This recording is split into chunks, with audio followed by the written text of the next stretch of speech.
Am I on there? Let's hear it for the band. That's our young adult band, and since we don't have a young adult drummer, we get Matt there to drum for the young adults. Maybe we'll have a middle-aged band one day. And welcome, everybody. Listen, you're going to be so glad you're here today. The people that aren't here, they're going to miss. This is probably one of the best sermons ever.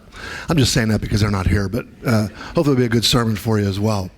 I want to welcome you all. If you're tuning in online, joining us that way, I welcome you. I shout out to my sister and brother-in-law in Philadelphia. They tune in as often as they can, and maybe they're with us this morning. If you are, so glad, Val and Carrie, that you're here. We have people all over the place. Our friends Jeff and Michelle, believe it or not, we have friends Jeff and Michelle, and they have two boys. And they're in England, and they watch too online. So welcome to them and others around the country that are watching. I even found out that my father-in-law has watched some of my sermons. That's pretty good. Hope he's not watching this one, but yeah. Have any announcements this morning, hon? I don't think so. I did send out, ladies, if you're on my email list, we are going to get together on Monday, October 7th. So just keep that in mind. But other than that, I don't think there is anything. I'm doing something special with the band the month of November, and you all are going to be involved with that. So I will be announcing that soon. I haven't even told the band. I see some of them looking at me like, what? But it's all good. So be looking forward to that. I'm going to start announcing that in October. Okay, good. So. Special thanks are in order for a good friend, Chris D. I don't know if you came in this morning and you saw the steps, the crack, and he's been working on that. Matter of fact, he almost hurt himself doing it. So we're glad that you didn't, Chris, and thank you so much for the beautiful work you did out there. He said he's not even done. I looked at it, I go, looks beautiful to me. So thanks so much, Chris. And for others that serve at the church, we thank you for your service. I know, guys that mow and in the wintertime shovel and stuff like that. So we thank you all for your service and your work here. I think that's about it. When you want to pray? Yeah. God, thank you for another day. Thank you for this opportunity to be here. And thank you for everyone who is here. And we look forward, God, I know, to this message today and how Jeff is going to unpack the Sermon on the Mount. And so I just pray for him today, that you would bless him, that you would use him. And then for all of us, that we would just listen and be changed what we have to hear today.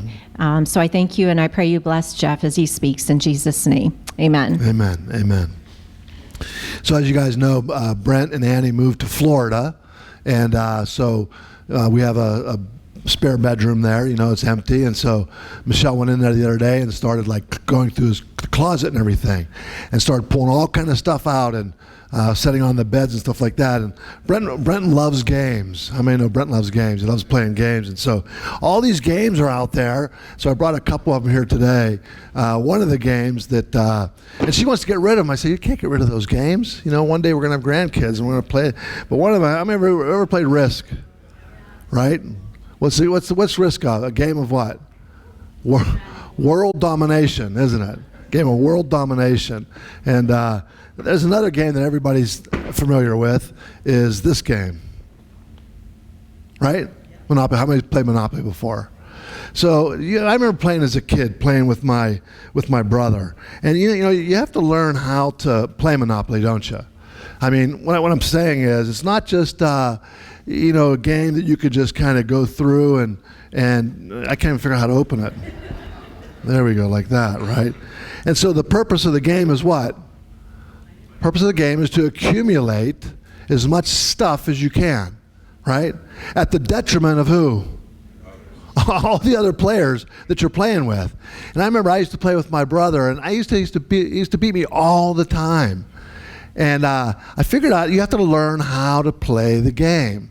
And so the game is to accumulate, and so and you do it whatever means possible. I remember when I was a kid, I would get there early. I would get to the game before he did, and I would take out one of these, and I would slide it underneath my board on my side. Even if I had to cheat, right, to win, to accumulate as much stuff as possible. But there's a bigger lesson to be learned from playing these games. Those things don't teach us, I don't think, very good things. But here's a good lesson. The good lesson is this: at the end of the game, everything, the money, the board, the hotels, the cars, the houses, right, hotels, they all go back in the box, don't they? Even the pieces. So how many of you like to be the thimble? No one wants to be the thimble, right? You want to be the car, or you want to be the hat. But my point is this: at the end of the game, everything goes back in the box. And so it's a shame that we learn about life, through games like this idea of, to be content, to be happy, is to accumulate stuff. Listen, I think capitalism is the best system that we have right now, in the world. But it's not perfect either, is it? It's not perfect. And this idea of accumulation, then what happens is we start looking around at others. So it depends on what strata of life that you're in. And you see people in a different economic status than you, and you think, well, I need to attain that. Because you find yourself, I just don't feel like I'm happy, I'm not content, and so I need more stuff. The problem is this, and you all know this: how will you know when enough is enough? How will you know? Because the truth is this: the truth is those things do not provide happiness. They provide momentary pleasure, but it doesn't provide happiness. And so you're constantly pursuing more and more and more. And so let me ask you a couple questions. Maybe I don't know if you're here today and for whatever reason you feel like life's just a mess right now. Maybe it has to do with your work or your family life or whatever, but things aren't just going right. Or maybe like you, maybe like me, you feel, and I hate to say this, but you feel broken. And I feel broken kind of physically a little bit, you know what I mean? I've been, just not feeling my best. I feel kind of broken. Maybe that's you, or maybe you're feeling lonely. Maybe you're surrounded by people all the time, but you just feel lonely. Or possibly you're even grieving. I just got another phone call that I'm doing another funeral this coming week, and maybe you're grieving the loss of a loved one. Maybe you're grieving the loss of just something in your life. Well, I don't know if you can relate to any of this, but if you can, I think today's message, not just today's message, but really this whole series on the Sermon on the Mount is going to be help to you, and is going to be, to use a word from the Beatitudes, a blessing to you. This sermon series is on the Sermon on the Mount in Matthew 5, 6, and 7. So I want to encourage you to read not just that, but read the whole Gospel of Matthew. My sister was telling me, she said, Jeff, I heard you say that. I tried to get into reading it, and the beginning has all the genealogies, and I said, there's a reason for that, and you have to understand a little about the Old Testament and so forth to understand it. I said, just push through that. Wait till you get to some narrative, right, some story, and you'll start to pick up, you'll start to understand. That's going to help you when you come to the Sermon on the Mount. The Sermon on the Mount is probably the most quoted message that's ever been given. Sayings like, and you've heard all of these, turn the other cheek, right? Who's heard of that? Salt of the earth. Do not judge. How about this one? Our Father who art in heaven. All these are sayings that are right from the Sermon on the Mount. And it's got to be one of the most influential talks in history. Listen to this. Martin Luther King was asked, where did you get your ideas for nonviolence? I'm quoting from him now. He said this: it was the Sermon on the Mount rather than the secular doctrine of passive resistance that inspired us. It was Jesus of Nazareth that stirred us. The Sermon on the Mount is got to be the most influential speech, message, sermon in all of history. There's a professor at Harvard. His name is Harvey Cox, and he's an expert in human history. This is what he says. Now, this is at Harvard. He says the Sermon on the Mount is the most luminous, most quoted, most analyzed, most contested, most influential moral and religious discourse in human history. It was Jesus' Fifth Symphony, his Mona Lisa, his masterpiece. And this is what we're going to try to kind of dive into, dig into here. And the beginning of the Sermon on the Mount is what's known as the Beatitudes. I hope you know the Beatitudes, or you've heard of them before.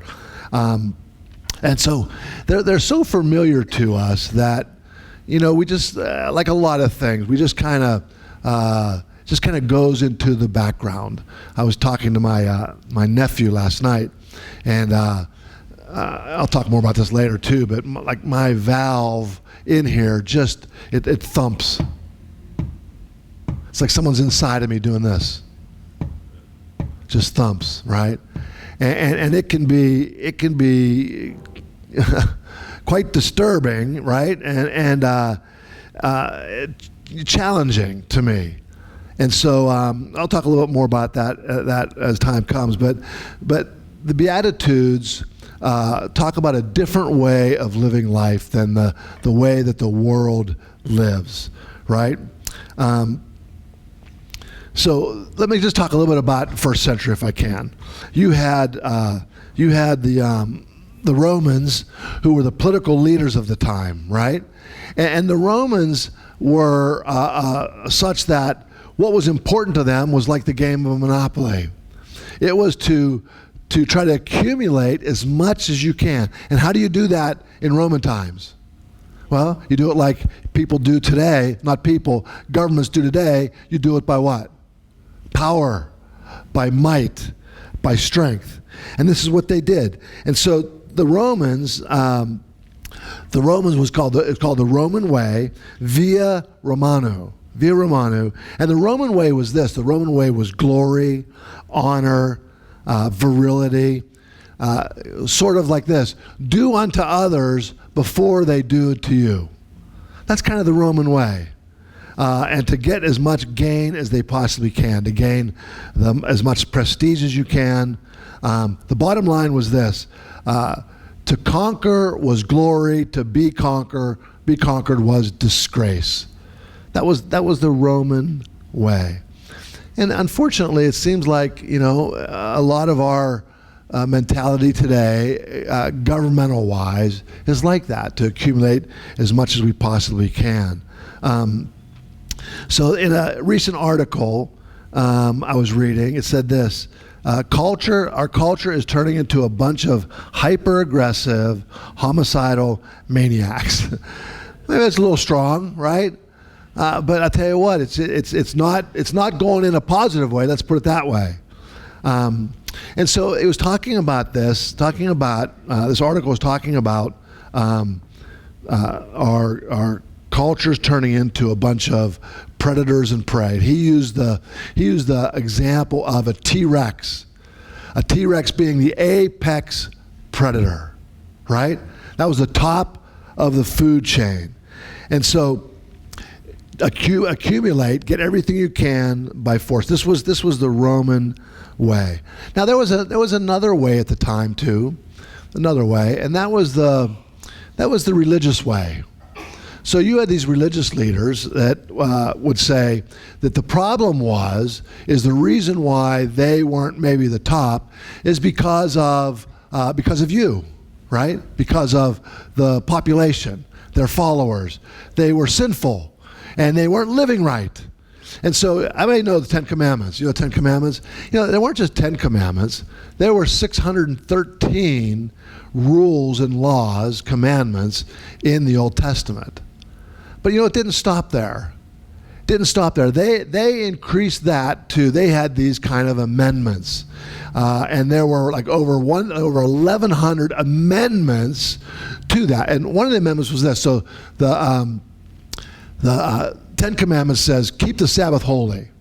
So they interpret that as this: you don't work on the Sabbath. No work on the Sabbath. So now one of the amendments was this. So a woman, not a man, a woman wasn't allowed to look in a mirror on a Sunday, on a Sabbath. And so why is that? Why wasn't a woman allowed? Well, they thought that a woman was so vain that she would look in the mirror, and if she, this is true, if she saw a gray hair and she would go and pull it out, well, that would be considered work. So can you see how, so the Romans were all about conquering and getting more and glory and prestige and all that. And in pursuit of what? In pursuit of what they felt like was going to be the good life, the way that you are happy in life, to pursue as much as you can. And the Jewish population, the Pharisees, were like, the problem is you people. And so if you would just live right. So Michelle and I went to Bible colleges. I went to a Bible college in Missouri. And that Bible college had a lot of rules. One of the rules was you couldn't go to a movie theater. Now, nowhere in the Bible does it say you can't go to the movies. So that was like a what? That was like an amendment, wasn't it? You couldn't play playing cards. You could play, what's that card game? It's not really regular card, huh? Uno, yeah. You could play Uno, because that wasn't regular cards, because regular cards represent what? Gambling. Gambling is a sin. And so you can't play regular cards. So what they did is they said, if this is sin, then they'd look back and say, what are the things that lead to it? And they would go back, and that's what these amendments were, to keep you from doing all these things. I remember when I started in January of a year, and in February, I can't remember their date, Pete and Connie got married in February. So I'm there just for a couple weeks, right? And I'm Pete's best man, and I'm flying to Connecticut. And so I have to get up, I have to drive to St. Louis. And so I get up at like dark 30, I don't know, it's like 4 in the morning, 5 in the morning, something like that. Get my stuff together, and I go out to the front door, and the door is locked and chained. I'm like, what in the world is this? How can this be legal? Now, mind you, I'm not in college at 18. I'm 25 years old. I've been living on my own for years. I worked for an insurance company for 5 years, and so I'm not a kid. I'm a man. I'm an adult, but you had to live on campus your first year regardless. And so I tried to get out, and I couldn't get out. I'm like, what the heck? So I'm looking around. I go down in the basement. There's a door there with a panic bar, you know? And it says, alarm will sound if you open this door. I go, well, I got to go catch a plane. So I open that door, sort of alarm sound, waking everybody up. And this like 18-year-old kid comes out, and he's probably a nice guy and everything. He said, what are you doing? I said, I have to go to the airport. He goes, you can't leave. I go, excuse me? You can't leave. You have to stay here. I go, buddy, I'm leaving. I'm going to catch a plane. I'm going to a wedding. You can't leave. I go, friend, you're going to have to deal with it when I get back, because you're not stopping me, and I'm out of here. So I got in my car and I left. I come back, and I went and talked to the dean, and he was saying, yeah, it just seems kind of ridiculous, Jeff, but, these are the rules that we have in place to what? To keep you in line, to keep you straight, to keep you from doing what? To keep you from sinning, right? It's like, and I found out the door's locked at 10 o'clock. 10 o'clock at night, that's when they locked. And so if you were out past 10, you come back, you couldn't get in your dorm room. So you'd have to sleep in your, I don't know what you had to do, So this is the world, the first century world, the country and the government and everything that Jesus was living in, right? This is what he was dealing with, right? And so, now, I'm not following my notes because I can hardly read them, so just bear with me. And so you had a choice. You were either going to be a predator or you're going to be a fundamentalist. Like, those were your choices in the day, right? And it's in this setting that Jesus emerges in this backdrop, this time. And maybe things aren't too different in our world today, right? I mean, it seems like everybody is hoping, praying, whatever, for their candidate to get in office, because that's the only thing that's going to work, right? If this doesn't happen, then we're all doomed. We're all in trouble. Or if this side doesn't win, and we live like that. And then Jesus shows up right? And Jesus shows up, and he lives 30 years. He shows up, and then he starts his ministry. And he's traveling around, and things start to happen. People are, and word starts to spread, because he's not doing this big, major publicly, but you know how word spreads. People start to get healed. And lepers were getting their skin cleansed. Paralyzed people were starting to walk, and they were just blown away by this. Blind people were starting to see. And so naturally, everybody started to ask, like, who is this guy? What's going on? And so everybody wants to find out who this guy is. So what happens is they begin to say, well, it's this guy, Jesus. He's from Nazareth. Well, where is he? Well, we heard he's over there. And so they start to follow him, and crowds start to get bigger and bigger and bigger. And then the funny thing is that Jesus starts to talk about, and that's what really big in Matthew, he starts to talk about this kingdom. And naturally, everybody wants to know, well, what does he mean, kingdom? What kind of kingdom is this? Is Jesus trying to, is it a new government? Is that what it is? And so the Jews were like, yeah, that's exactly what we need. You know, we need someone to come along who's an advocate for us to kind of take over, overthrow, and then we'll be the top dog. Or kingdom of heaven. What does that mean? Well, is it a new religion that's coming along? Is that what it is? And word gets out to the public about him, and they start following after him. So there's these huge crowds following him, maybe even upwards of 1,000 people or more, and they're following him. And so here's my next page of notes I come to.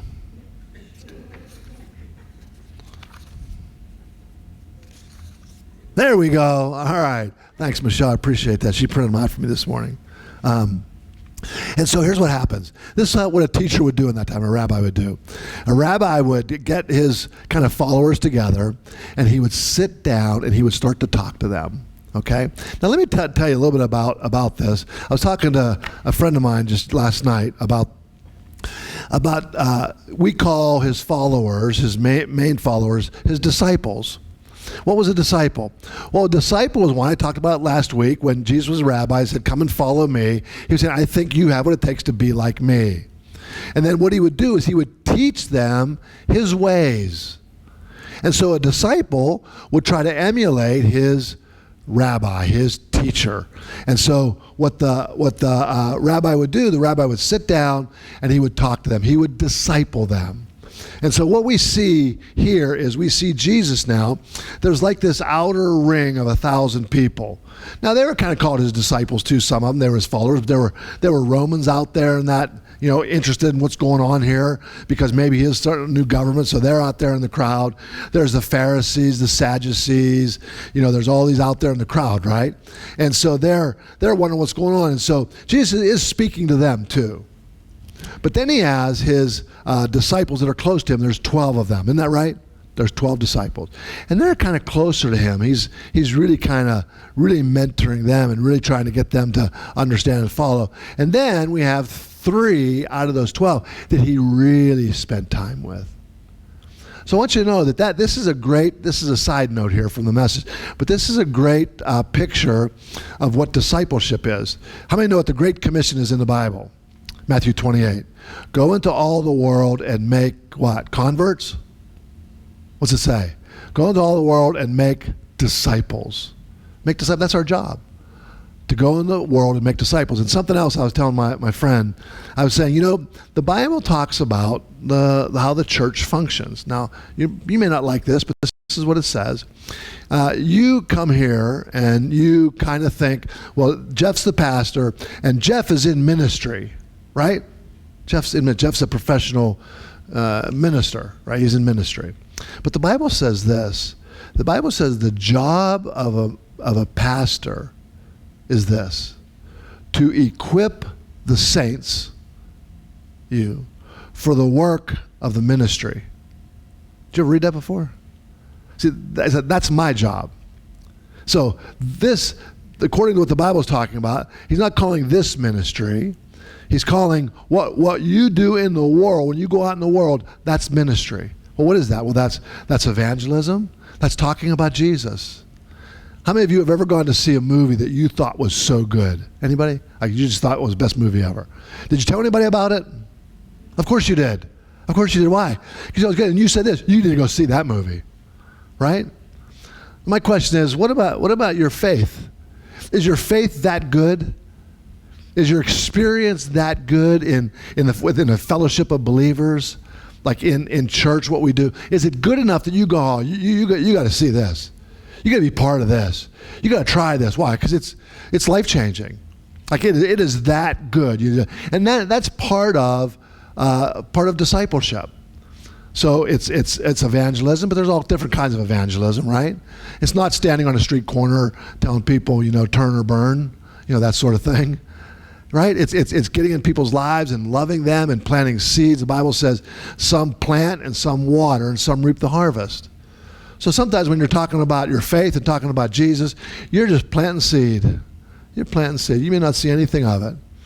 Or maybe you come along and someone asks you a question about your faith because they heard a little bit about it, then you water a little bit. You water. Maybe you're lucky enough to come along at some point in time and someone says, you know what, I've been hearing all about this. I think I want to be part of this Jesus movement. How do I do that?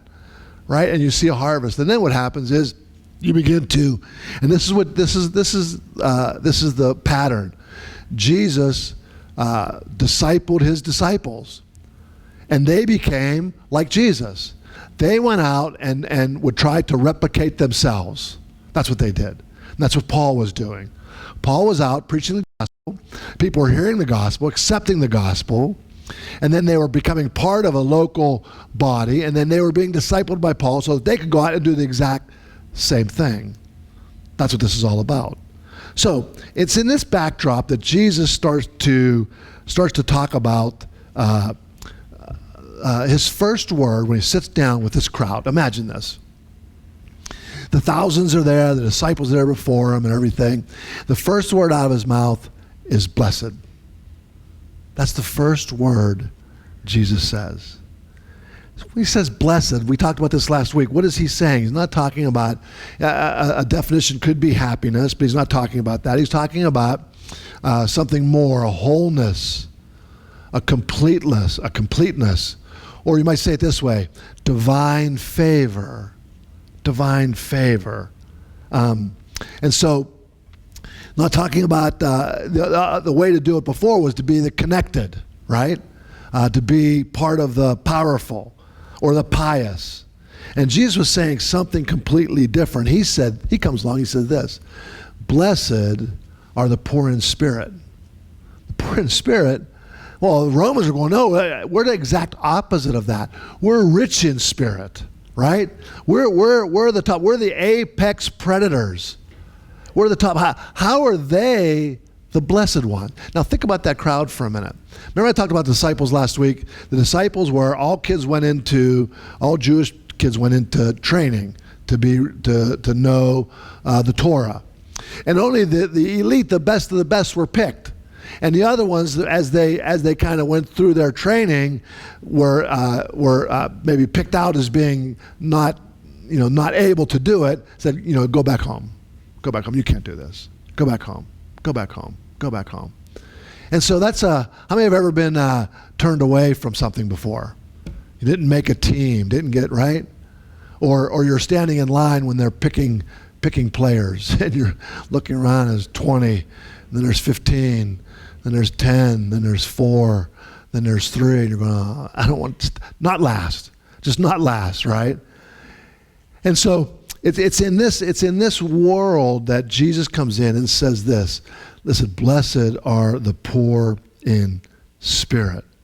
And remember, the crowd there were, a lot of that crowd, of 1,000 people or more, were one of two types, the one of the powerful or the pious. And Jesus says, blessed are the poor in spirit. And so think of the disciples for a minute. They didn't fit into that religious group. And the religious group said, poor in spirit, no, you understand what we are? Like we're the top. And the disciples understood this. And so for them, this was something that was so incredible to hear. Blessed are the poor in spirit. He doesn't stop there. He goes on to this, blessed are those who mourn, for they will be comforted. Now this mourning here is the most extreme kind of mourning, the mourning for a loved one, or maybe even the mourning of your own inadequacies. Like this, Paul in Romans 7 says this. This is Paul the Apostle. I don't know if you ever read this before, but this guy you'd think would be one of the, in terms of Christianity, he's the guy, man, we all want to be like him, right? I mean, he's got it all. He wrote, look at all the books of the New Testament he wrote and everything. He said this, what a wretched man that I am. Who will rescue me from this body of sin and death? This is Paul. Oh, wretched man that I am. I don't know if have you ever, so we really have like kind of two sides to us, I think. We're kind of proud because we try to present ourselves in the best way we can, right? In our whatever group that we're in or wherever, try to present ourselves in the best way. But then we have our inner life, our thoughts, and feelings of our own inadequacy. We don't let those out, right?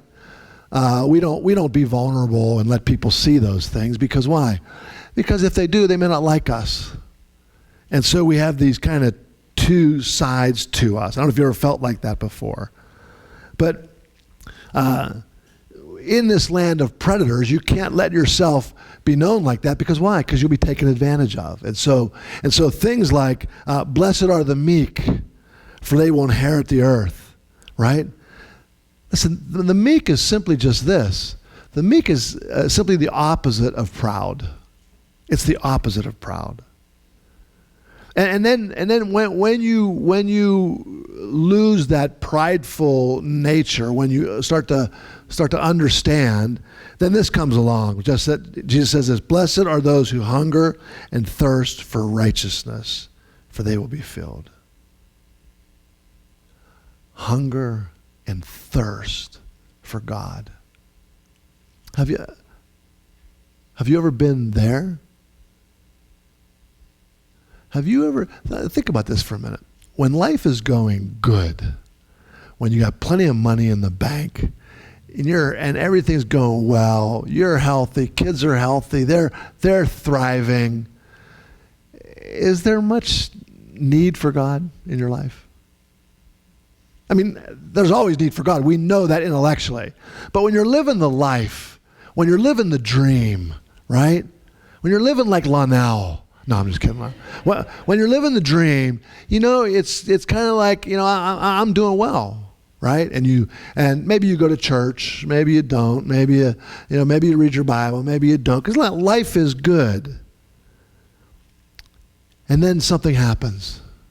Let me tell you, friends, I don't know how much I've communicated exactly about my heart, but I found out that I was pretty close to dying, believe it or not.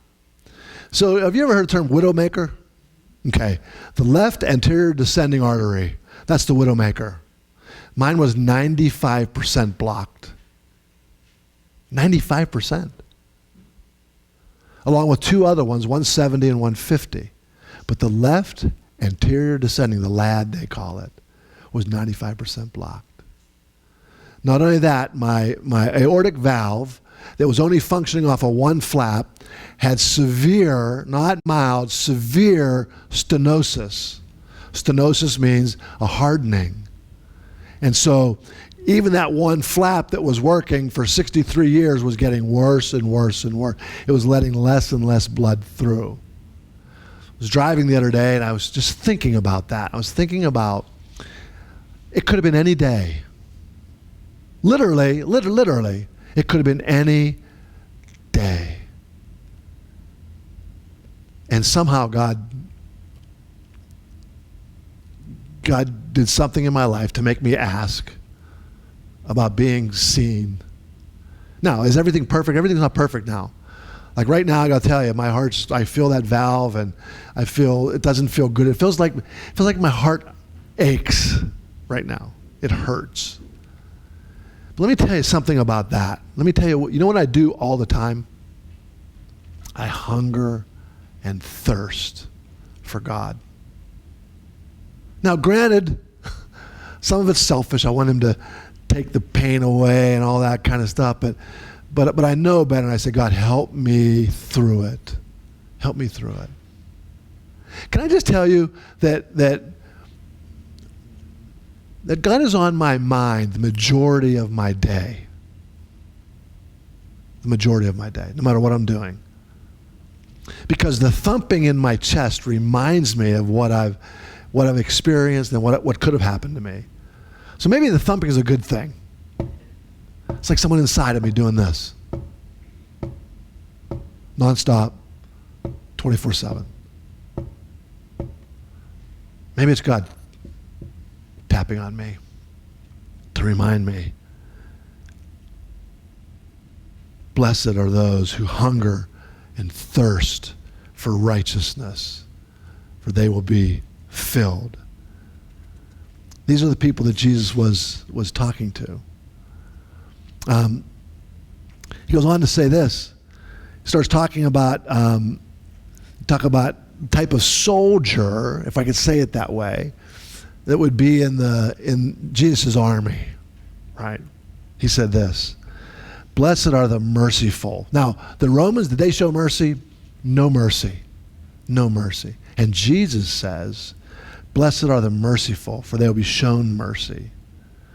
Mercy wasn't even a value amongst the Pharisees. So the Pharisees of the Romans, that was not a value. Romans, as a matter of fact, it was the exact opposite of mercy. It was vendetta for the Romans. And mercy wasn't even for the Pharisees. You know what it was for the Pharisees? Condemnation. Condemnation. And it's amongst this backdrop that Jesus is saying all these things. Blessed are the merciful. Then he goes on to say, blessed are the pure in heart, for they will see God. The Pharisees, they didn't know anything about that. You know why the Pharisees didn't know anything about that? Jesus said one time, I don't have a cup up here, but Jesus got a cup one time and he said, you Pharisees, you worry about the outside of the cup, right? When the inside of the cup is dirty, right? And so, you need to evaluate your own life. Or do I just try to present myself as best I can, as clean as I can on the outside, when the inside is filthy dirty? Because Jesus isn't concerned with the outside. He's not concerned with your appearance and how you try to portray yourself. Jesus is concerned about your inside. He's concerned about your heart. I know he's concerned about my heart too, both physically and metaphorically. He's concerned about my heart. And that's why he sits down here and teaches these followers about these Beatitudes, about who are the real blessed. He said, blessed are the peacemakers, for they are called sons of God. Peacemakers, you know what peacemakers were? Peacemakers were the first to forgive. You know, I often tell Michelle, when we have a argument or whatever, fight, I'll go and I'll apologize to her, right? And I told her one time, I said, Michelle, here's the thing I want you to know. When I apologize to you, chances are, and this goes for anybody, this goes for all of us, chances are, when somebody apologizes to you, what you think is they're acknowledging that they were wrong. Isn't that right? They're acknowledging they were wrong, and they're saying they're sorry because they were wrong. But I told Michelle, I said, Michelle, I rarely think I'm wrong. I just don't. Do you? How often do you think you're wrong? But the point isn't that. The point is, I'd rather be in good relationship than to fight a point that doesn't matter. I'd rather be in good relationship. So to say I'm sorry. One time I had to do, I think I talked about this before, one time I had to do something in Wycliffe in Africa, and this guy was all mad at me, and I apologized to him. I said, I'm sorry that what I did made you feel that way. Did you follow that? I'm sorry that what I did made you feel that way. So here's the thing. I had to do it. I had to do what I did. But I'm just sorry it made him feel that way.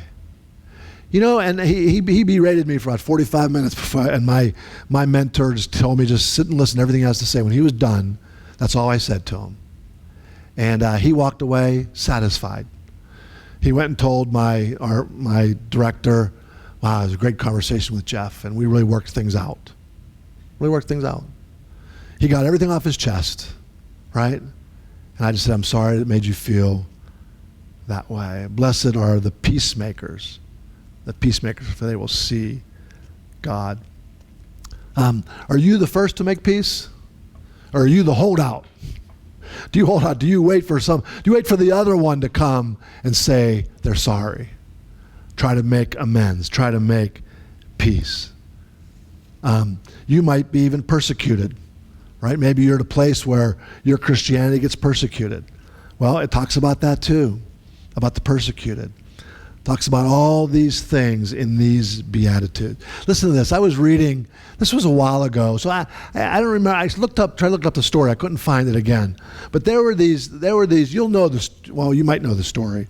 There were these two Silicon Valley engineers. They were debating on the how beautiful a certain woman was, right? They were arguing this. And so what they did is they end up starting a website called Hot or Not. Anybody hear of that website? That's what they started, called Hot or Not. And what they did is they had a rating system, and what you could do is you can go up and post your picture up there. Then all the people, I know it was like hundreds and hundreds of thousands of people that were hitting this website all the time. You could put your picture up there, or you could put a picture of someone else up there, and then it would get voted on. And you would get moved to Hot or Not, right? And of course, everybody wanted to be the hot. Because why the hot? Because blessed are the hot. Isn't that true? Blessed are the hot, not the not. And Jesus coming along saying something completely different. You know that, let me finish that story for you. Then these Harvard guys picked up on that, and they, let me see what it was called, the hot or not. I don't know if maybe I didn't write it down. Anyways, they started a similar site called Face Smash, and that took off and changed its name to what? Facebook. Facebook had its beginnings in Hot or Not. Isn't that what social media is about now too? Right? I mean, everybody who posts something about them negative, who posts something about them being meek, who posts something about them in mourning, about being poor in spirit? Nobody, right? It's always the exact opposite, and that's what goes on. And so what Jesus comes along and says is this, shocks everybody, shocks the whole known world. He said, blessed are the nots. Blessed are the nots. How can that be? He said, yep, all you nots, all you misfits. Guess what he says? You're welcome in the kingdom of God. You're welcome. Because everybody else was saying, no, you have to be the top. You have to be the elite. So let's get into the Beatitudes here a little bit, okay? Well, I'm about to. Let me kind of wrap this up, okay? I'm going to talk about three things I think that we need to think about when we think about the Beatitudes, right? So the Beatitudes are this. They are the blessing, blessed. There's the circumstance. There's the promise, right? So blessed are the poor in spirit, because they will inherit the earth, right? So there's the blessing, the circumstance, and what they inherit. And so to really get this, I think we need to change our attitudes in certain ways. The first is this. The first thing I think we need to do as followers of Jesus in this world today is to redefine happiness, to redefine it. Maybe you need to sit down alone sometime, maybe today, and think, how would I have defined happiness? Like what is happiness to me? Is it blessed are the meek, the poor in spirit, those who mourn? That seems like a person that's not thriving in life. But here's the truth. Let me tell you something. I asked Jamie about this. I called him because Jamie's in the field of psychology and neuropsychology and so forth, right? So this happiness is not avoiding sadness and discomfort, right? Like getting away from it, avoiding that. It's actually to embrace those things, to lean into those things, to see them as opportunities for growth in our life. So in the past decade, this is when I called Jamie, I was reading this, talked about in the past decade in the field of psychology, there's been a lot of research into happiness, right? And so I was poking around online. I go, believe it or not, I go to Psychology Today a lot. There's a lot of great information in there that I go to. And what I do is I go in there and I see what modern psychology is saying, right? And I see the parallel in the Bible. Like, it's so easy to see. I see the parallel. I see what the Bible says, what Jesus says. I see this and I go, they think they're just discovering this. And 2,000 years, right? It's been right there in front of us in the Bible. And so scientific research says that the way to be happy, their conclusion was this, the way to be happy is not to pursue happiness, not to try to do the things that you think make you happy. And so they talked about the key to happiness. Turns out is completely different. So there was a bunch of articles. I just wrote down a couple of them. And I asked Jamie about this, and I asked him if I could talk about him a little bit. He said, yeah. Here's one of them. Happiness. Talked about, under happiness, the importance of misery. What? The importance of misery for happiness. Here's another one. Misery, the secret to happiness. Like, what the heck is all that about? I asked Jamie, I said, Jamie, in your experience, that I was talking about his clinical practice, what I was saying. I said, does this ring true to you in your life? I said life, but I was meaning clinical practice. And he said, well, I don't know about clinical practice, but it rings true in my own life. My own life. Now, Jamie's been through some things, like we all have. He said, I find it to ring true in my own life experience. It's not from the endless pursuit of happiness. Think about this. Remember the Twilight Zone. I'm sorry, I'm out of time. Let the band come up. I'll go through this next couple. I want the band to come up. Did you tell them, Michelle? I want the band to come up because this song that we're going to sing, the second song we sang, Brock sang it. I want you to sing. I want you to think about the words. It says this: I want to be more like Jesus and less like me. Is that the cry of your heart? To be more like Jesus and less like me. As they're coming up, let me just kind of finish this. The next thing we need to do is to reframe our circumstances. Let me just say this. I talked to my nephew last night. He's a pediatric cardiologist, but that's not why I talked to him. I talked to him because he has a mechanical, just like me. He got me when he was 26. He's 40. I called him and I said, Brandon, my heart is just, it's like thumping, pounding, it drives me crazy, and all these feelings and everything. And he said the same thing that I knew. He said, Jeff, your heart's been through a lot. It's been disconnected from your body. It's been cut in two. It's been sewn together. It's been added a part to it. Your heart's been through a lot. You can't expect in 10 weeks for it to be normal. You can't expect that. And so I told Michelle, I said it last night, I said it this morning, I said, I need to reframe my circumstances, redefine what's happening. Because the thumping, I was thinking, oh, that's bad, it's not good. I said, these are all just thoughts, because I don't know. I'm not a doctor. I don't know what's going on in there.